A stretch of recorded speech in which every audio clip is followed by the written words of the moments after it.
আসসালামু আলাইকুম সুপ্রিয় দর্শক শ্রোতা, আপনি আপনার ভালোবাসার মানুষকে 4 ঘন্টার মধ্যে আপনার কাছে হাজির করতে পারবেন ইনশাল্লাহ। খুবই শক্তিশালী এবং পরীক্ষিত একটি আমল সম্পর্কে আজকে জানাবো। অবশ্যই ভিডিওটি প্রথম থেকে শেষ পর্যন্ত মনোযোগ দিয়ে শুনবেন। আপনাদের সকলের কাছে অনুরোধ রইল, কেউ এটাকে খারাপ কাজে ব্যবহার করবেন না, কেউ এটা অসৎ উদ্দেশ্যে ব্যবহার করবেন না, তাহলে আপনার নিজেরই ক্ষতি হবে। অবশ্যই আপনার যদি বিবাহ করার নিয়ত থাকে, তাকে যদি সত্যিকারের অর্থে ভালোবেসে থাকেন, তাহলে এই কাজটি করবেন। আল্লাহর রহমতে ইনশাল্লাহ 100% আপনি সফল হবেন। আমি গ্যারান্টি দিচ্ছি ইনশাল্লাহ আপনি এই নকশাটি যাকে উদ্দেশ্য করে করবেন 4 ঘন্টার মধ্যে সে হাজির হবে ইনশাল্লাহ। এখন আপনাদের মনে প্রশ্ন জাগতে পারে, তার বাড়ি যদি হয় 100 ঘন্টা দূরে, তাহলে সে 4 ঘন্টার মধ্যে হাজির হবে কিভাবে?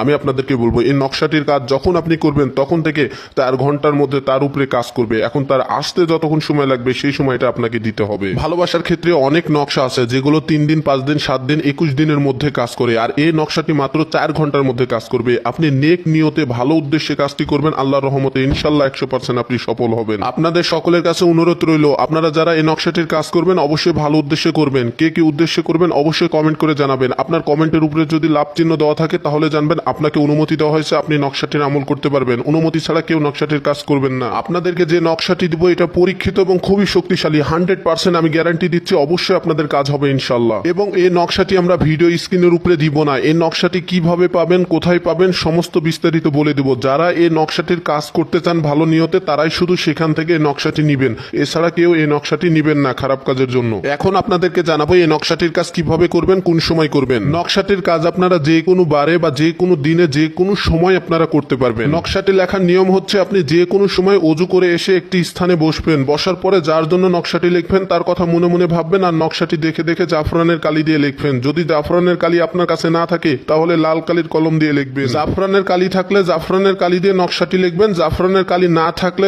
লাল কালির কলম দিয়ে নকশাটি লিখবেন। নকশাটি সম্পূর্ণ লেখার পরে নকশার নিচে যার জন্য লিখছেন তার নামটা শুধু লিখবেন। যাকে আপনি ভালোবাসেন, যাকে আপনি আপনার কাছে হাজির করতে চাচ্ছেন, যাকে উদ্দেশ্য করে লিখতে চাচ্ছেন, শুধুমাত্র তার নামটি লিখবেন নকশার নিচে। আপনার নামটি লেখা লাগবে না, শুধু তার নামটি লেখার পর নকশাটি আপনি আগুনে পুড়াইয়া দিবেন। নকশাটি পুড়ানোর 4 ঘন্টার মধ্যে আপনার প্রিয় মানুষটি আপনার কাছে হাজির হওয়ার জন্য ছটপট করা শুরু করে দিবে। আপনার সাথে যোগাযোগ করার জন্য সোশ্যাল মিডিয়াতে নক দেওয়া শুরু করে দিবে ইনশাল্লাহ। আপনি পরিপূর্ণ বিশ্বাস ও ইখলাসের সাথে ভালো নিয়ত রেখে কাজ করলে অবশ্যই আপনি সফল হবেন ইনশাল্লাহ। এখন আপনাদের মনে প্রশ্ন জাগতে পারে, এই নকশাটি লেখার ফলে আপনার প্রিয় মানুষটার কোনো ক্ষতি হবে কিনা বা আপনার কোনো ক্ষতি হবে কিনা। না, আপনারও কোনো ক্ষতি হবে না, সে আপনার প্রিয় মানুষেরও কোনো ক্ষতি হবে না, কারো